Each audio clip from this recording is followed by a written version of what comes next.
Hey, I have been searching for the perfect chocolate cake and never realized it that my mother-in-law had it all along. Once she made this cake for my daughter's birthday party, I was hooked. On this episode of Cooking with Kat, I'm going to show you how to make this delicious and simple chocolate cake. You will die for it.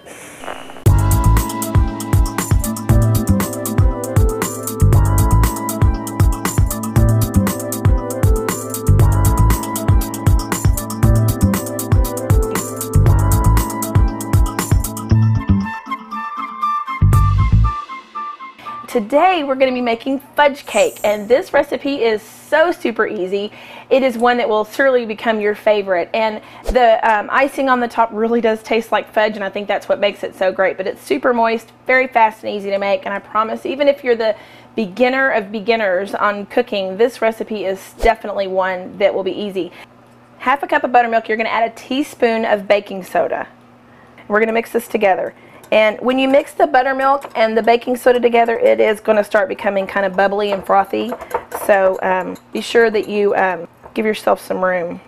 And you're going to set this aside because you don't need it just yet. You're going to need this at the very end, right just before you put in the cake. Let me set this in here. We are going to actually sift together our flour and our sugar together. You're going to take 2 cups of flour and 2 cups of sugar, and you're going to sift it. So we're going to take our 2 cups of flour. I'm just using a strainer, it's easier to do that, and 2 cups of sugar. You're going to sift them together to get rid of all the lumpy thing, all the lumps. That was pretty good. Okay, now that that is all sifted, you're going to see that it makes a real fine powder, and it's really, really fantastic. Now that we've got our dry ingredients taken care of, we're going to actually start working on the wet ingredients. So I've got my little saucepan here. What we're going to do is turn it probably on medium-high heat, and we're going to take 2 sticks of oleo, which oleo is old term for margarine or butter. I use margarine because it's just kind of better.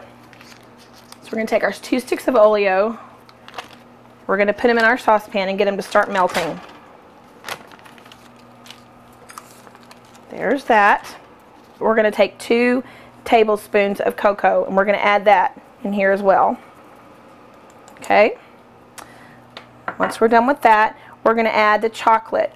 You need to buy Baker's chocolate. It comes in a bar, and it's going to come in a box. I'm kind of torn into it, but it's kind of like this, as you can see. So we're going to take that. You're going to actually half it. Whoops. Add that to it.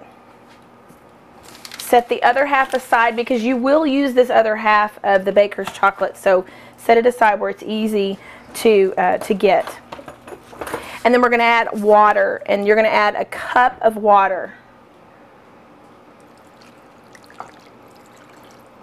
This is okay. I want to insert something in here pretty quick, and we can add this to the show, but I also want to tell you guys live here. When you add Baker's chocolate, or when you add baking chocolate like in the bars, this is not something you go eat. It is very bitter, and you don't want to use you don't want to go get a Hershey's chocolate bar either, because it's not going to be the same thing. This is a much more concentrated chocolate, and it will give your food a richer flavor. Things are starting to melt. It's starting to look really good here. We're going to bring this chocolate mixture to a boil. So we've got the 2 sticks of oleo, we've got a half a bar of Baker's chocolate, 2 tablespoons of cocoa, and a cup of water. And we're just bringing this to a boil. Once it starts boiling, we'll be ready to add this to our flour and sugar mixture that we already have. And you want to stir it. You don't want the chocolate to adhere to the bottom of the pan, so you do want to stir it to make sure that you keep it off the bottom of the pan.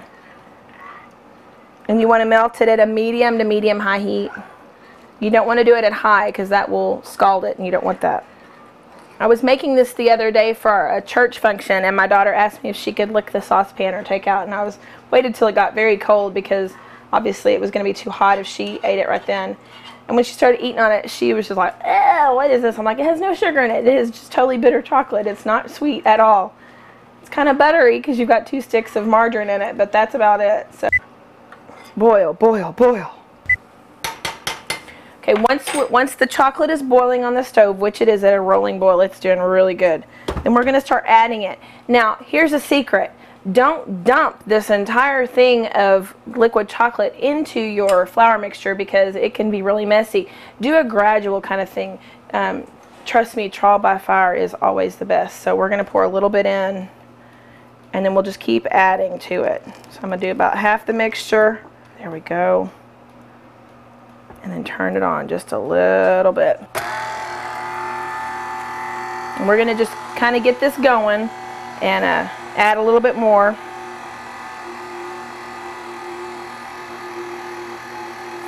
Add the rest of it. Okay. And it's really doing good at mixing. Let's do a little bit higher speed here. Get it going real good. Make sure there's no lumps in it. It'll be a real thin consistency, so don't be alarmed because you're going to think, wow, that's way too thin to be a cake batter. It's okay. Okay. Now that that's mixed, that looks so awesome. Oh my gosh, it looks so awesome. Now we're going to add the eggs. 2 eggs. Just right on in.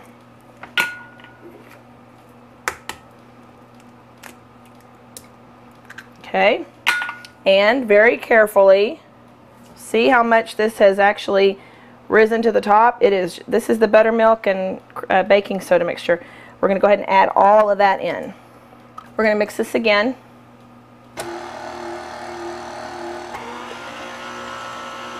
And this is even going to get thinner. So it was already kind of thin when you did it. Now it's going to even get thinner. Beautiful. We're going to pour the mixture into a jelly roll pan, and the jelly roll pan is like a thick cookie sheet. It's probably stands about an inch around the edges or whatever.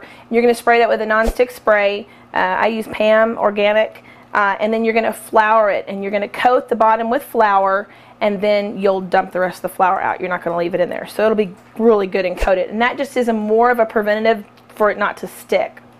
Okay. So let's take this, and you're going to see that it's really liquidy. So we're going to go ahead and pour it in. This looks so amazing. And it is so fantastic. I'm telling you, when my mother-in-law makes this cake, it is gone in a matter of minutes. It is just incredibly good. Now that it's poured in here, we're going to bake it for 35 minutes in a 400-degree oven. Okay.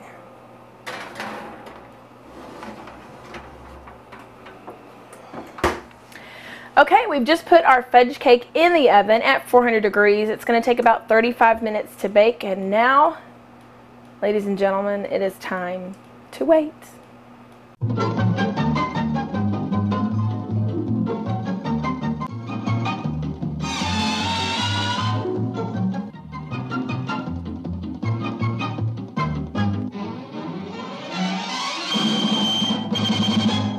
Okay, now it's time to make the fudge topping or the icing that goes on top, and this is really close to being fudge anyway, because you're going to cook the chocolate mixture and then add the confectioner sugar, or the powdered sugar is actually what it is. You're going to hear things called confectioner sugar, but it's powdered sugar. So let's just go ahead and get started. We're actually going to start on the heat.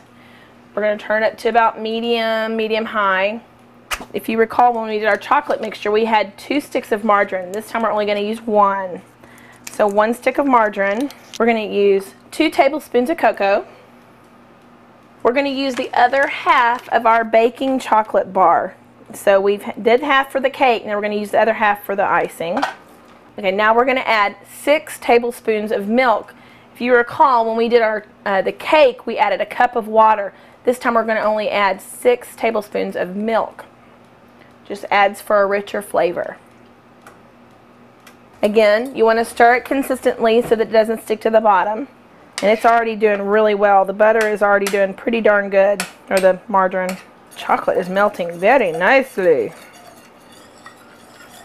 Okay, once the chocolate is fully melted, then you're done. You don't have to wait till it boils. So we're going to turn the heat off because the chocolate is already melted and it looks really, really good. Okay, we're going to add 1 pound of confectioner sugar or powdered sugar. There we go. mountain of powdered sugar, and then you're just going to add this chocolate. Oh, this looks so good. I'm just going to add every bit of it. Okay, now we're going to start stirring. Now, at this point in time, when you're adding all your the chocolate and the powdered sugar together, feel free to add nuts, peanuts, whatever you would like to do. I actually like to add my nuts at the very end after I've poured it on the cake. Then I kind of place nuts on there because people like myself don't like nuts in things, and I want to be able to choose if I eat that or not. So a lot of people do. A lot of people love nuts on things. I'm just kind of weird that way. Okay, mix it real good. You can use your mixer if you want. Now from here, we're going to add a teaspoon of vanilla. I use a really good vanilla when I'm baking. I actually get my vanilla from Mexico because I think Mexican vanilla has a fantastic flavor. And this Mexican vanilla actually comes from Cozumel. So we got 1 teaspoon. Beautiful. Oh, it smells so good. Yum. And stir this in. This looks so good, and it just smells yummy. You know, and when you add vanilla to a mixture like this, it actually kind of makes it a little bit shinier. So that's really good and mixed good. You're going to make sure you have as many lumps out as possible, and you can basically set this aside. Now, being as that our cake is still baking, we're going to want it, once it comes out of the oven, we're going to actually put on, we're going to have let it sit for about 5 minutes. So I'm going to put some saran wrap on top of this, or the plastic wrap on top of this, so that it won't get hard. Okay, so we're putting the saran wrap on this so that it doesn't get hard. And it's still warm because the chocolate was actually on the stove, so we're going to just kind of set it aside. Beautiful. Okay, once we've taken the cake out of the oven, you're going to want to let it rest for 5 minutes to let it cool a little bit. If you got like a baking rack, you want to set it on the baking rack just to kind of let the air flow underneath it as well, to kind of cool it off as much as you can. Now what we're going to do is we're going to take our fudge topping and start pouring. This is amazing. Oh my gosh. Now that we got that all poured in, we're just going to spread it on all over. You want to get it all over every little inch of the cake. Make sure every bit of this cake is covered with the fudge sauce. Oh my gosh, this looks so amazing. Now, you're going to take pecan pieces. You could even use like the finely chopped or even whole pieces, but you're going to take it and you're just going to drop them. And you're done. You've done it. You're going to want to let it set for just a few minutes, but I'm not letting it set. I have to have a taste. For a complete list of ingredients and instructions for this recipe, please visit our website at www.catcurly.com.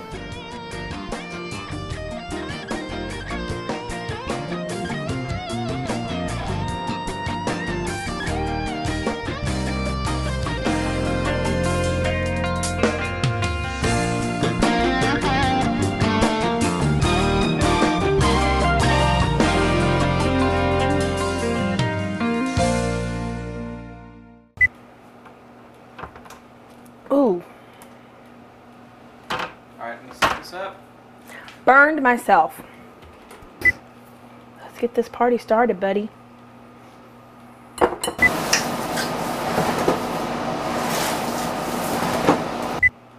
I'm not sure why I do the things I do. Wouldn't you agree?